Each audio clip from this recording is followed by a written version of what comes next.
IFM News. IFM News. IFM News. Police report. Alam linya tayo ni Idol Dennis. Good morning. Kumusta iti probinsya tayo, Idol Dennis? Please come in.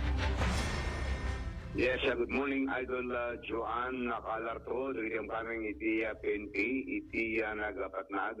Gapo ka dito ibaang tanong ko Festival of All Festivals, itatang Aldaw.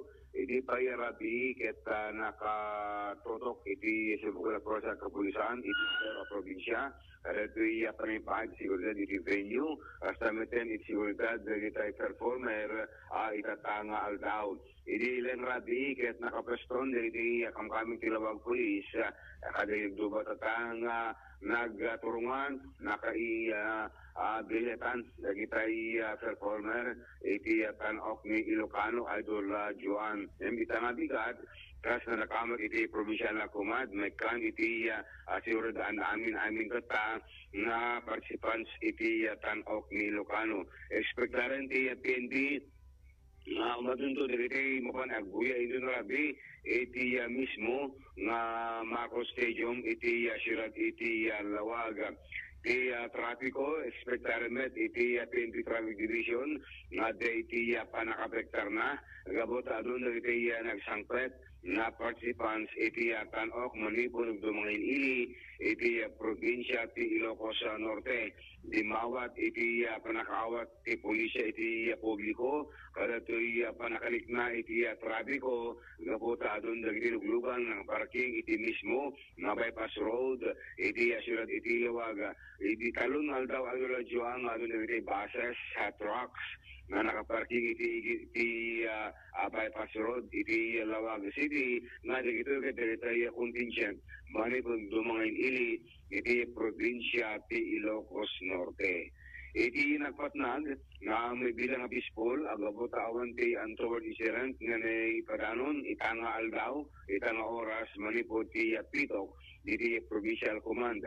Adalang iti may isang missing person nga nakasasagulan iti pamilya na dati agnagan na Jeffrey Joseph Pascual Pedro nga dati nagpukaw Idol Berna Idol Joan. Ini pa'y 13 nga ni Pakamo, babayan kini Madelina Pascual Pedro. Dati agto ng Apollo nga dati anak na nga ni Jeffrey Joseph Pascual Pedro. 33 years old, saan pa nga nag-awid iti pagpenganda. In pakamuna iti publiko, ngano at mo nakikita kini Jeffrey kaya nagpakamudalain iti mismo iti kwarpo ti pulisya sabi gusto kita makaawitin iti pagpenganda na bayagan na dati agantanag iti pamilya. Dati missing person kiti manaw iti pagtinganda keta nagpakada nga mapan iti Rapal Travel Network iti Barangay 9 iti Lawag City mapapang kada ito saan pa nga nagsubli iti pagtinganda danti iti medium build dati nga lalaki Idol Joan na dati keta 5'8 iti height na fair complexion, kasama din medyo kalbo dati nga lalaki. Naudi nga nakita kit nakabado iti black shirt, Kentucky pants, Idol Joan, nga daan iti black shoulder bag. So mabalo nyo pakamo iti korpo ti pulisya, ano iti cellphone number 0928-7955-305.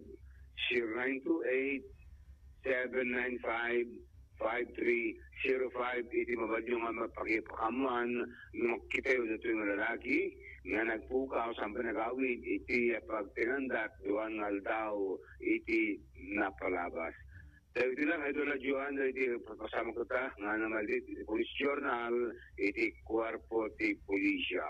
Idol Dennis Gabriel Alipio, Tatak Aramen. Idol Dennis, no napaliso na ka diti travel agency, baka mit nagdirdiretsyon, kaya diti inavail na mit nga tanga promo, so nga dito yun mabirukan dito Ilocos Norte. Well, handa lang masigurado kung nagpakadala nga rin mo Idol Juan, isa maumat pakabot travel agency nga sa nagitapan na gimatang iti ticket na Idol Juan. So at di baga nga rason nga mapali travel agency yung maumat transaction na iti takamat na travel agency. Ngayon previously, Idol Dennis, isa nga dali iti rumrumwar nga agsagsaga ba deto iti depresyon at dali iti nabasbasa tayo met nga komento at na-post deto iti biyang ti social media? So far, awan iti palawag iti pamilya Idol Juan, tilang ni-report iti korpo ti polisya, pinarimuar na nagpakada mapan iti travel agency. Ingam sa matan nga nakapagsubli, ang matan nga nakawid iti pag-atayong dahil sa mga nagkamang ng PNP, at ang sakit may alarm dati sampay nga panagawid ni Jufrain, iti mismo nga pagtayon dagit at dandanag iti pamilya na. Okay? Sama pala man po ti korpo ti pulisya, Idol Dennis Gabriel Alitio, Tatak, RMS.